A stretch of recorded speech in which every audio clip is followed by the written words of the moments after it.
Hello and আসসালামু আলাইকুম। আজকের ভিডিওতে আমরা দেখাবো যে কীভাবে মেসেঞ্জারের পিন কীভাবে আমরা রিসেট করব। আর ভিডিও শুরু করার আগে বলবো যারা আমাদের চ্যানেলটি সাবস্ক্রাইব করো না তাদের দয়াকে সাবস্ক্রাইব করে রাখুন এবং ভিডিওটা সম্পূর্ণ দেখার অনুরোধ রইল। তো চলুন শুরু করা যাক। তো প্রথমে আমরা চলে যাবো মেসেঞ্জারের মধ্যে, এখানে টাইপ করব।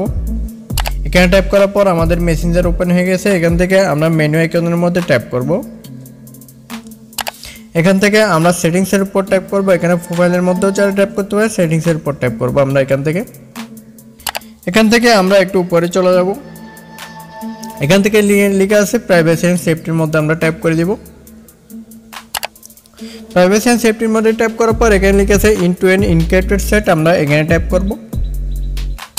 এখান থেকে অনেকগুলো অপশন আছে, এখান থেকে আমরা মেসেজ স্টোরের মধ্যে টাইপ করে দিব পিন সেটআপ করার জন্য। এখানে আসার পর লেখা আছে রিসেট পিন, এই রিসেট পিনের মধ্যে আমরা টাইপ করব পিন সেটআপ করার জন্য, পিনটা আমরা নিউ করে দেওয়ার জন্য আমরা এখানে টাইপ করে দিব রিসেট পিন। রিসেট পিনের পর টাইপ করার পর এখানে বলতেছে নিউ পিন, আমরা একটা নিউ পিন বসাই দিই। এখান থেকে নিউ পিন বসার পর এখানে বলছে কনফার্ম পিন, যে পিনটা আমরা দিচ্ছি ওল্ড পিনটা আমরা আবারও দিতে হবে এখান থেকে এটা সেভ করার জন্য।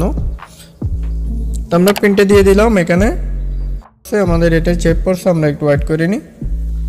দেখেন আমাদের পিনটা রিসেট হয়ে গেছে, আমাদের এখন আগের পিনটা চলে গেছে, এখন নতুন পিনটা বর্তমানে কি হয়ে গেছে সেভ হয়ে গেছে। তো আজকের ভিডিও পর্যন্ত, ভিডিও ভালো লাগলে অবশ্যই চ্যানেলটি সাবস্ক্রাইব করবেন। ধন্যবাদ।